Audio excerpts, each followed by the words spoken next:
Pan சூடாயிடுச்சு. இதில் ஒரு 2 டேபிள் ஸ்பூன் அளவுக்கு பட்டர் நான் சேர்க்குறேன். எண்ணெய் கூட நீங்கள் சேர்த்துக்கலாம் 2 டேபிள் ஸ்பூன் அளவுக்கு. இதில் ஒரே ஒரு பே லீஃப், பட்டை ஒரு சின்ன துண்டு தான் போடுறேன், கிராம்பு 2, ஏலக்காய் 2, ஒரு சின்ன துண்டு இஞ்சி அது தோல் எடுத்துட்டு கட் பண்ணி வச்சுருக்கேன், ஒரு 4 பல்லு பூண்டு அதையும் இதோட சேர்த்துக்கலாம்.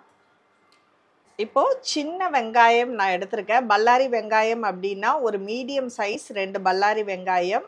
சின்ன வெங்காயன்றதுனால ஒரு 10லேருந்து 15 எண்ணிக்கையில் நீங்கள் எடுத்துங்க. இதில் 1 டீஸ்பூன் அளவுக்கு சீரகம், 1 டீஸ்பூன் மிளகு அதையும் இதில் சேர்த்துக்கலாம். ஒரே ஒரு பச்சை மிளகாய், தனி மிளகாய்த்தூள் ஒரு 1/4 டீஸ்பூன், மஞ்சத்தூள் ஒரு 1/4 டீஸ்பூன்.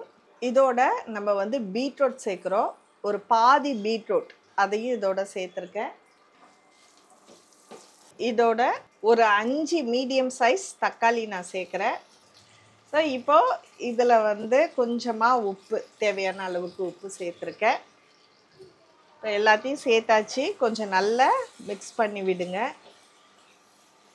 இது கூட நம்ம கொத்தமல்லியோட காம்புகளை மட்டும் போடுறோம். இது 1 கப் அளவுக்கு மட்டும் தண்ணி இதில் சேர்த்து நல்லா வேக வைக்க போகிறோம். வேக வச்சதுக்கப்புறம் இதை அரைக்க போகிறோம். ஸோ அதனால் நல்லா கொதிக்கட்டும். ஓகே, இப்போ நமக்கு வந்து ஒரு 10 நிமிஷம் ஆயிடுச்சு, நல்லா கொதிச்சிருச்சு, தக்காளி எல்லாமே வெந்துருச்சு. இதை வந்து நம்ம அடுப்பை ஆஃப் பண்ணிட்டு கொஞ்ச நேரம் ஆற விட்டுடுவோம். ஆற விட்டுட்டு மிக்சியில் அரைக்க போகிறோம். இப்போ நல்லா ஆறிடுச்சு. இதை நம்ம மிக்சி ஜாரில் போட்டு நல்லா நைஸாக அரைச்சி எடுத்துகிட்டு வந்துடுவோம். இப்போ நம்ம அரைச்சி வச்சுருக்க இந்த பல்ப்பை இதில் போட்டுருவோம். இப்போ நல்லா சக்கையெல்லாம் பிழிஞ்சு எடுத்தாச்சு.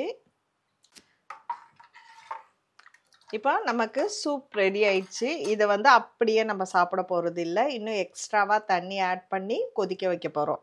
இப்போ அதே பாத்திரத்தில் இந்த சூப்பை ஊற்றுறேன். ஸோ இது தேவையான அளவுக்கு நம்ம தண்ணி இதில் ஆட் பண்ணுறோம். இப்போ ஒரு 2-3 கப் அளவுக்கு இதில் தண்ணி இருக்குது. இப்போ சூப்புக்கு தேவையான அளவுக்கு உப்பு நம்ம ஆட் பண்ணுறோம். 1/4 டீஸ்பூன் மிளகுத்தூள், 1/4 டீஸ்பூன் சர்க்கரை. இப்போ இதில் வந்து 1 டேபிள் ஸ்பூன் அளவுக்கு டொமேட்டோ கெச்சப் சேர்த்துக்கிறோம். இதில் நம்ம இப்போ பட்டர் லாஸ்ட்டாக சேர்க்குறோம். இதில் ஒரு 1/4 டீஸ்பூன் அளவுக்கு சாட் மசாலா, பாதி எலுமிச்சை பழம் அதை மட்டும் பிழிஞ்சு விட்டுட்டா சூப் ரெடி ஆகிடும். ஒரு 5 மினிட்ஸ் மட்டும் நல்லா கொதிக்கட்டும். ப்ரெட்டை வந்து ரோஸ்ட் பண்ணி போட்டிருக்கேன், எண்ணெயில் நல்லா பொரிச்சு.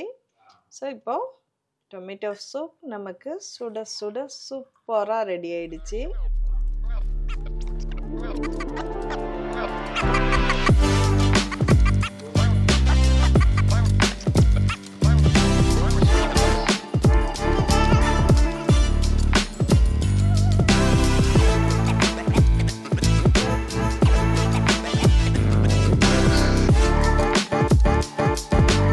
நான் எப்போதுமே ட்ரெயினில் போகும்போது இந்த சூப் வாங்கி குடிப்பேன். அது மெயினாக இந்த மேலே போட்டிருக்காங்க பார்த்தீங்களா, இந்த ப்ரெட்டுக்காகனே நான் வந்து அந்த சூப் வாங்கி குடிப்பேன்.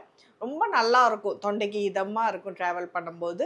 ஸோ இந்த மாதிரி நீங்களும் ட்ரெயினில் ட்ராவல் பண்ணும்போது இந்த சூப் வாங்கி குடிச்சிருக்கீங்க அப்படின்னா மறக்காமல் கமெண்ட் செக்ஷனில் சொல்லுங்கள். இந்த வீடியோவை மறக்காமல் லைக் பண்ணிட்டு உங்கள் ஃப்ரெண்ட்ஸ் சர்க்கிளுக்கு ஷேர் பண்ணுங்கள். நான் ஃபாயிஸா, ஃபவுண்டர் ஆஃப் காயில் சமையல் மசாலா. அடுத்த ஒரு இன்ட்ரெஸ்டிங்கான வீடியோவில் சந்திப்போம். நன்றி.